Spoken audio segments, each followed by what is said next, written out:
नमस्कार, श्री स्वामी समर्थ. आज आपण बनवणार आहोत डाळीची खिचडी. त्याच्यासाठी लागणारं साहित्य आहे जिरे, मोहरी, हळद, आले लसूण पेस्ट, कोथिंबीर, हिरवी मिरची, मुगाची डाळ, तांदूळ, उभा चिरलेला कांदा आणि टोमॅटो.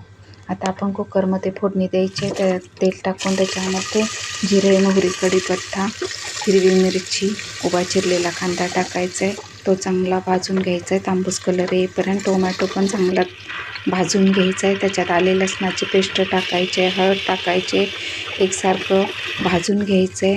नंतर मग कोथिंबीर टाकायची, चवीनुसार मीठ टाकायचं आहे आणि आपण धुवून घेतलेली डाळ आणि तांदूळ घ्यायचे, ते एकसारखं हलवून घ्यायचं आहे. त्याच्यामध्ये पाणी ओतायचं आहे. थोडी खिचडी किचकी करायची म्हणजे चवीला छान लागते. कुकर लावून घ्यायचं आहे. त्याच्या 4 शिट्ट्या करून घ्यायच्या आहेत. खिचडी तयार आहे. त्याच्यावर तूप सोडायचं आहे. व्हिडिओ आवडल्यास लाईक आणि सबस्क्राईब नक्की करा. धन्यवाद.